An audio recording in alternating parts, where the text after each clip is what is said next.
Hello, I'd like to introduce my audience. You got me. Hi, I'm Laconda Mines. And I'm Joshua Mines. And I'm Jacob Mines. Oh, God. U.S. soldier and certified in suicide prevention. And what I like to do is take an in-depth look at what's wrong with soldiers nowadays with the rising risk of high-risk depression and suicide. So, I know a few people being in the ranks and living with a few soldiers that have dealt with depression and contemplated suicide. One of my roommates, in fact, sat down and spoke to me and said, Jacob, I'm thinking about committing.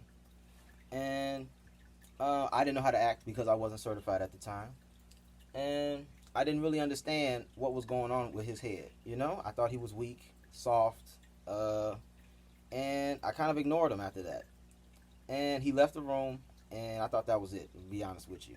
I didn't go after him, and I thought it was over. But he came back and said someone else spoke to him and helped him out during the situation.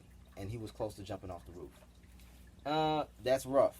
And that's just a small sample size of what's going on throughout a soldier's life. You know? Because things are happening at home that you don't understand. I didn't understand that. I just saw what he was doing on the workplace. And I thought he was a bad worker, undisciplined, and not really to work. But I didn't understand that, you know, his mom was dealing with poverty. His brother was sick, you know, and his dog had just died. So that's the kind of things you see when you're dealing with these type of soldiers.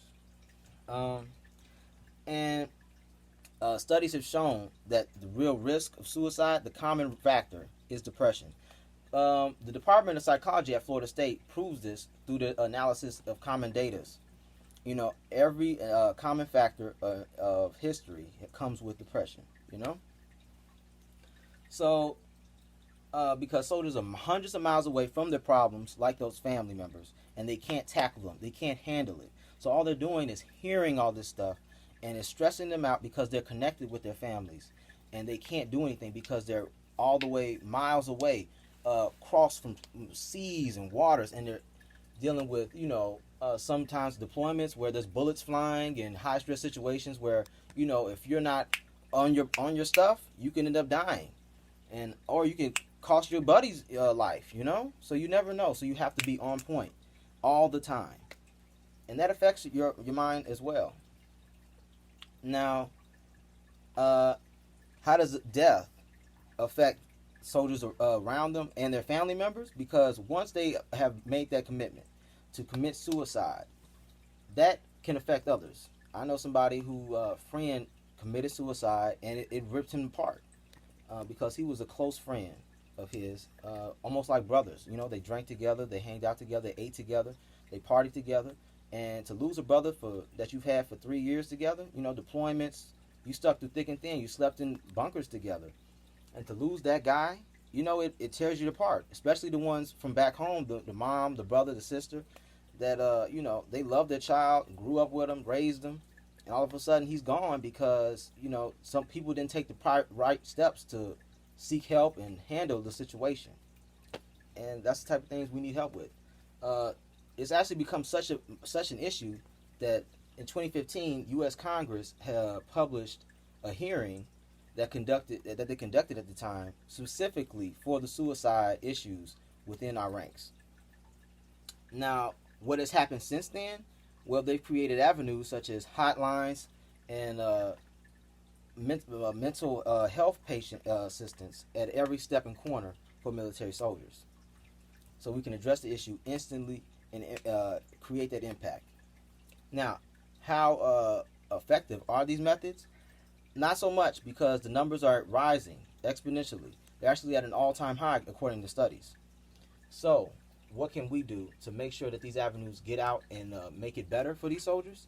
Well, volunteering to help these soldiers at a local military base or VA center. They need help, obviously, because it's getting rough. And also just being there, you know, send out these letters.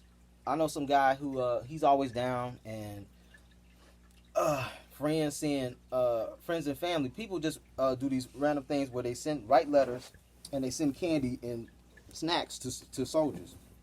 It's usually for deployment circumstances But it happens also during other circumstances as well. You know, he just gets it over there in Germany, and he said it always uplifts him because people actually care about him and see those things. Well, I see that time is up, so I'll make this quick.